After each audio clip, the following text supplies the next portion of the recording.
You're listening to Short Inspirations from Ralph. Purity in an Impure World. Part 1. I want to introduce a question that was on the psalmist's mind when he wrote this, and really has been an issue in a sin-plagued world right down through the corridors of time. And today, it's a question for every person that lives on the face of this earth. Psalm 119 verse 9 to 11. David says, "How can a young man cleanse his way? By taking heed according to your word." Verse 10, "With my whole heart I have sought you. Oh, let me not wander from your commandments. Your word I have hidden in my heart, that I might not sin against you." The question here is, how can a young man or a young woman cleanse their ways? It says young, particularly because the struggles of life can start in a major way from a very young age. I once heard someone a few years ago talking about the sexual forces that are in each of us.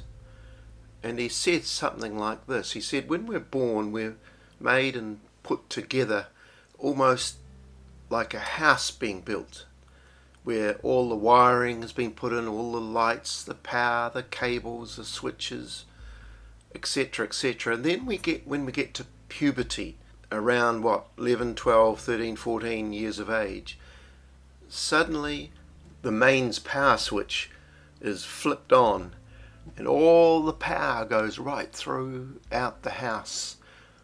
And excuse the expression, but all hell breaks loose. Suddenly we're charged up with these amazing zaps of current through our system that we never really knew existed before. It floods into our heads and minds and can dominate us, even for the rest of our lives. And then comes the big question, what do we do with these forces that are within us? What things are we taught? And what voices do we listen to? There seems to be two main streams of thought here. One is you can do whatever you like. There's certain limitations here and there and certain safety things, but go for it. Another pathway is a pathway of restraint. And this is a very rare and unpopular pathway in today's world, because it seems that there is this if it feels right, do it mentality. As I've said, it's a very shallow concept that's void of consequences. There seems to be no voice or very little that talks about a young man or a young woman keeping this thing called purity until they find the right person to marry, which results in great blessing in their lives and in the generations to come.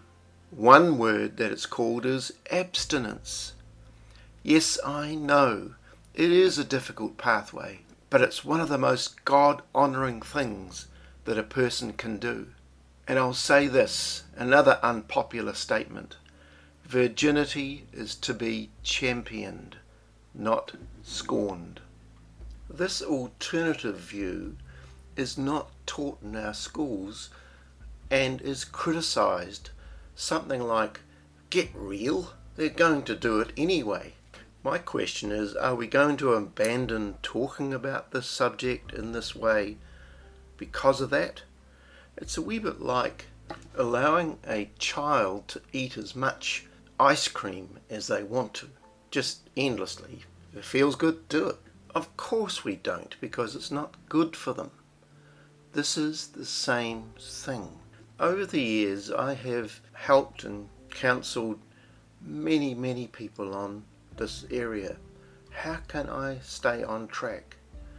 What is it that I have to do to continue in the way that I know is right? And I've heard the cry from people who have struggled. And I am not saying that this is easy, but what I am saying, the downstream benefits of restraint and abstinence are incredibly powerful. And I have witnessed great blessing on people's lives including our own, when this is observed in their lives. Over this series, I want to bring out 4 myths that people tell themselves that are not true, to do with this whole subject of purity. God bless you.